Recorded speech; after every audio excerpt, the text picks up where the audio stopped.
What is going on, Crimson City? My name is Crimson CBAD, and we're here today with our Week 1 team builder for the GBA Season 7, going up against Monotooi and the Chris. His name is Chris. And the Tampa Bay Luxrays. So if you guys are excited for this team build, if you guys are proud supporters of the Detroit Steelings, be sure to leave a like on the video, as your support is always greatly appreciated. Check out all of Chris's links in the description below. Go check him out. He's a fantastic battler, really awesome guy. I look forward to this matchup. Without further ado, let's hop right into it. So Chris has a really powerful team, and on paper, I really don't like our matchup. He has a team consisting of Jirachi, Buzzwole, Zygarde 50%, Roserade, Mantine, Torrent Greninja, Florges, Miltank, Alolan Golem, Salazzle, and Bisharp. So very interesting team, very threatening team. He covers his weaknesses very well. His Z captain is Jirachi, so that just provides for a whole other realm of what the heck could possibly happen in today's matchup. So looking at his team right now, there's a few 4x weaknesses that I want to take advantage of going right out the gate. I want to be able to take advantage of that 4x weakness to Ice that Zygarde has. I want to take advantage of the 4x weakness to Flying that Buzzwole has. I want to take advantage of the 4x electric weakness that Mantine has. I also want to be able to toss off a few EQs here and there. Jirachi, Alolan Golem is weak to it, Salazzle and Bisharp as well. So looking at that, those are the first few things that stick out to me. A few other things that stick out to me are going to be something like his hazard setters. He does have 3 rock setters in the form of Jirachi, Miltank, and Golem. Both his Greninja and his Roserade can set up spikes and toxic spikes. He has no form of a rapid spinner, but he does have a defogger in the form of Mantine. So that being said, thinking about hazards is something to go into, to think about. Thinking about hazards is something to think about. Hazards are something to think about going into this matchup, because if he wants to get up his own hazards, the only way to get rid of hazards on his side of the field is by removing all of his as well. He does have a Heal Beller in the form of Miltank. He does have 2 Aromatherapy users in Roserade and Florges, and Jirachi does also get access to Healing Wish, so a couple Cleric ideas to keep in mind. His fastest Pokemon on the team that he has is Torrent Greninja, so that caps out at about 191 if he runs a max speed boosting nature, a speed boosting nature. English, I just woke up. I apologize. But the Greninja is the fastest thing on his team. After that, we're looking at things like Salazzle coming in at a base 117. He's got a few base 100s in the form of Miltank and Jirachi. So I'm going to start talking a little bit about my team here really quickly. The first thing you guys are going to see is Tornadus-Therian. Now, I wanted to rock an Assault Vest Tornadus-Therian. He does have a lot of special attackers on his team that with the Assault Vest, with the proper special defense investments, along with that Regenerator ability, we're going to be able to take hits from those special attackers and be able to shrug them off going from U-Turn into the Regenerator ability. So we're bringing Air Slash, we're bringing Heat Wave, Sludge Wave, and U-Turn. You can see our defensive spread right here, our spread right here. 4 in HP, 4 in defense, basically because we don't want to leave any EVs behind this level 50, so the EVs end up tracking a little bit differently than they do at level 100, so why not just toss them in there? The odd number in HP does let us come in on rocks more than an odd amount of times. Max special attack, 84 in special defense, and 164 in speed. So I wanted as much special attack investment as possible so I could hit these things incredibly hard. We've got Air Slash for Buzzwole. Air Slash also hits the Roserade as well. We have Heat Wave. Heat Wave is going to be able to hit the Jirachi very hard. It's going to be able to hit Buzzwole if he feels like switching it in. It's going to be able to hit Roserade. It's going to be able to hit Bisharp as well. We also have a chance to burn on all of these mons. We have Sludge Wave for things like the Florges as well. And then we have U-Turn just for the momentum. And I didn't want to run a negative defense or negative special defense nature. I wanted to be able to take as much damage as possible. So even though we are running Timid, I do have a physical attack on there. It's for the utility. I'm not planning on U-Turn knocking out any of his Pokemon. I'm not planning on any of that. I'm planning on U-Turn being able to get me out with a little bit of chip. 164 in speed with a timid nature. 164 in speed with that nature. We are outspeeding here. Let me take a look. Remind me. Come back to me. What were we outspeeding? Can't remember what we were outspeeding. With his Salazzle, I think the way that I ended up doing it was that if I wanted to speed creep his speed crept Salazzle, his Salazzle would have to outpace something on my team. And then with 178, what were we outspeeding? We pretty much outspeed everything except for Salazzle and Greninja. And then we also, where was I at with this? I'm trying to get my train of thought back together. So it's Salazzle. Oh, that's right, with Salazzle. So he can't outspeed my Tornadus-T with his Salazzle. The closest thing he could do would be to outspeed Cobalion if he wanted to. There we go. Now the train of thought is back. So with his Salazzle, he can outspeed Tornadus. So if he wanted to speed creep Cobalion and go for a Fire Blast and do that, I counter sped creep that. So Cobalion comes in at 176.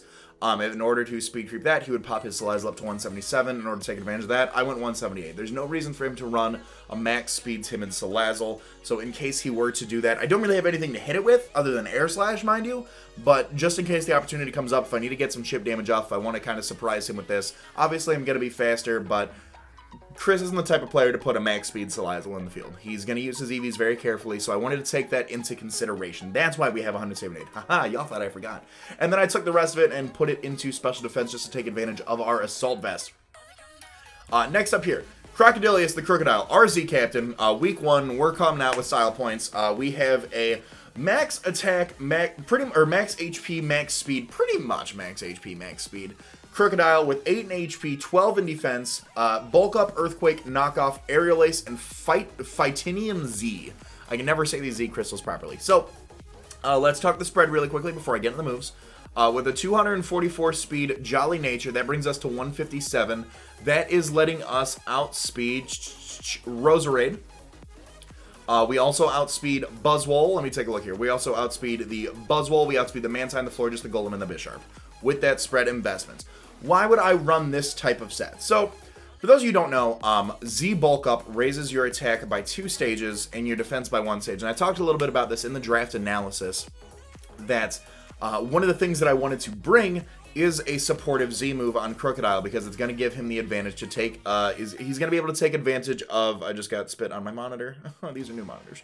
He's going to be able to take advantage of that Moxie boost a lot better with a support Z move.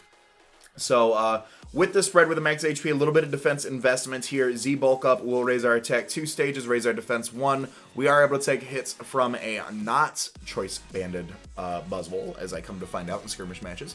But choice-banded Buzzwole, excuse me, does kind of just shut this thing down. Aerial Ace, in case we can, we are faster. If he does bring a Scarf Buzzwole, that is going to be unfortunate, but after we get a Z Bulk Up off, we can knock this thing back than Aerial Ace, even if it has Cold Berry. Knock off an Earthquaker, 2 incredible stabs in the format. Going to be able to remove items. Going to be able to hit things super hard. His only ground immunity is Mantine. I want to double check that before I say that. Yep. His only ground immunity is Mantine. Other than that, it hits everything really, really freaking hard. Knock off again off items. Aerial Ace there, just so the Buzzwole does not shut us down.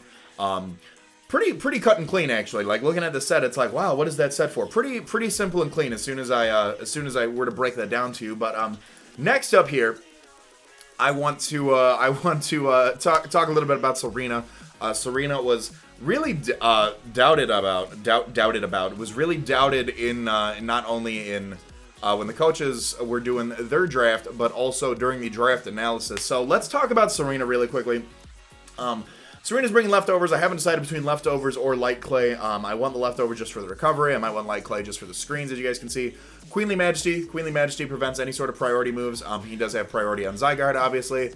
He does have priority in Greninja with Shadow Sneak. He does have priority in Bisharp with Sucker Punch.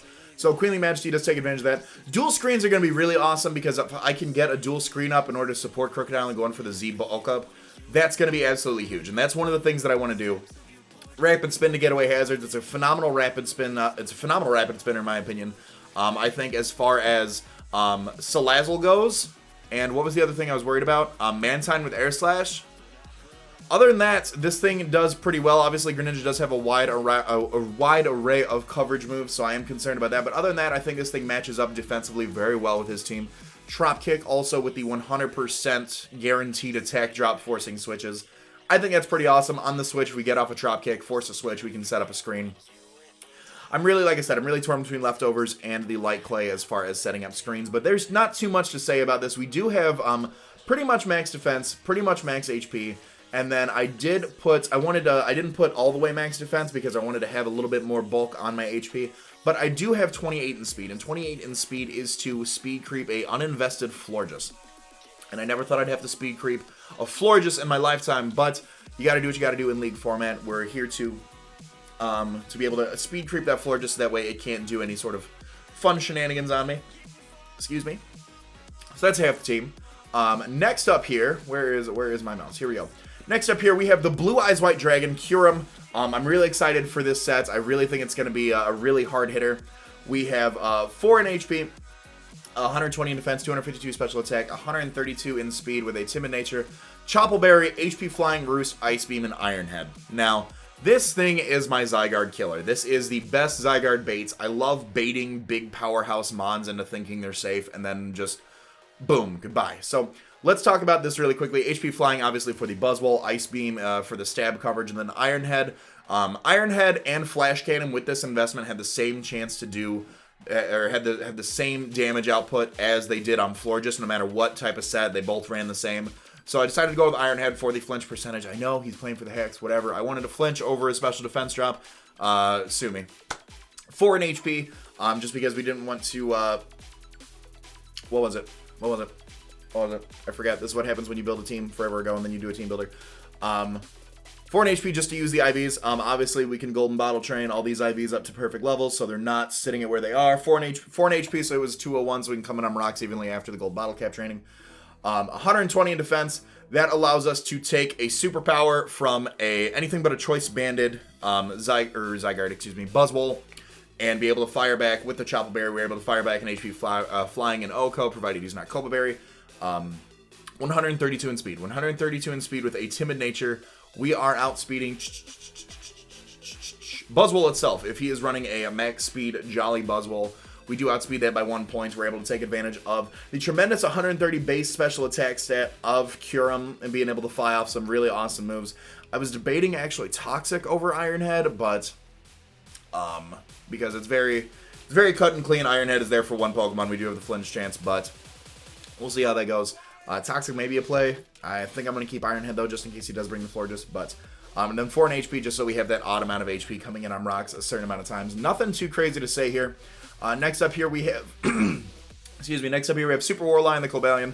Shukaberry Cobalion with Close Combat, Iron Head, Stealth Rock, and Swords Dance. 140 in attack, 172 in defense, and 196 speed, Jolly Nature. With this speed, we are outspeeding a Jolly Jirachi. A Jolly Max Speed Jirachi that is not Scarfed. 172 in defense with the Shukaberry. We can take some 1,000 arrows from Zygarde, be able to fire off close combat if we need to. Stealth Rock's obviously there for the opportunity if we can get them up. The only way he can remove them is by defogging. Close combat and Iron Head, 2 very, very powerful stab moves from the Cobalion. With 140 in attack at +2, it is doing tremendous damage to almost anything that wants to come in on it. So, nothing too crazy here. I was also debating the Choppleberry on Cobalion, or maybe even Akaberry, because with this defensive spread, Jirachi can really only hit us with Fire Punch.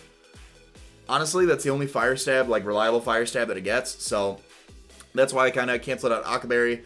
We already have the Chopple on Kyurem. I didn't want to bring 2 Choppleberry users because then we're just glorifying Buzzwole, and I don't want to get in that habit of, oh, Buzzwole's like the end-all be-all of Pokemon, but watch that Pokemon be my end-all be-all in this match. So I went with Shukaberry just because he does have a lot of Earthquake users that he can have. Mainly Zygarde. I'm worried about that Zygarde. I'm worried about it setting up.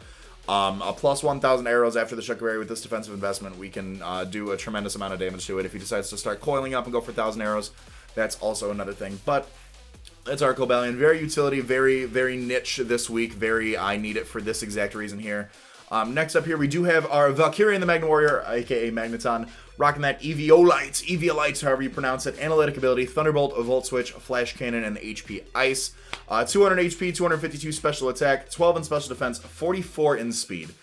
With 44 in Speed, remind myself, what am I outspeeding? I am outspeeding an uninvested Mantine, Florges, Golem, and Bisharp with that speed. So I know for things like the Mantine, we could want to outspeed that, or with the analytic boost, we'd be able to take it out. We don't need the analytic boost to take out Mantine, obviously. 120 special attack, 252 modest, absolutely insane. Florges as well. I want to be able to start flash cannoning that thing if need be. Golem as well. I can volt switch on the Golem if I think he's going to go for a ground type move. I can also flash cannon the thing if he's super low. Bisharp, I can also get a faster volt switch out on in case he's running a bulky max attacking set. That's as far as that goes. I wanted a lot more bulk and HP. We messed around with a little bit of defensive and special defensive investments to kind of see what would work. Honestly, running it all in HP was our best case scenario. Thunderbolt and Volt Switch, obviously, for stab. Volt Switch to take advantage of the switching momentum, as well as pairing in with Tornadus' U-turn. Flash Cannon, obviously, for the other stab, as well as dealing with Florges very well. And then Hidden Power Ice. Hidden Power Ice, unless he's running a super specially defensive Zygarde, or he is running any variant with Yachi Berry, we do Oko the Zygarde, or we do have a chance to Oko the Zygarde, I should say. So, all that being said, that is going to be our team builder for week 1, guys. I really hope you're excited. I'm really excited to be back. I'm really excited to be playing these matches, and I'm looking forward to carrying the Detroit Steel Wings to the top this season. If you guys have enjoyed, be sure to leave a like on the video, as well as subscribing so you guys don't miss out on tomorrow's battle, as well as future GBA content from myself. All that being said, I want to remind you guys to be great and do great. I'm going to let this outro bang. I'm going to talk to you guys soon. Later.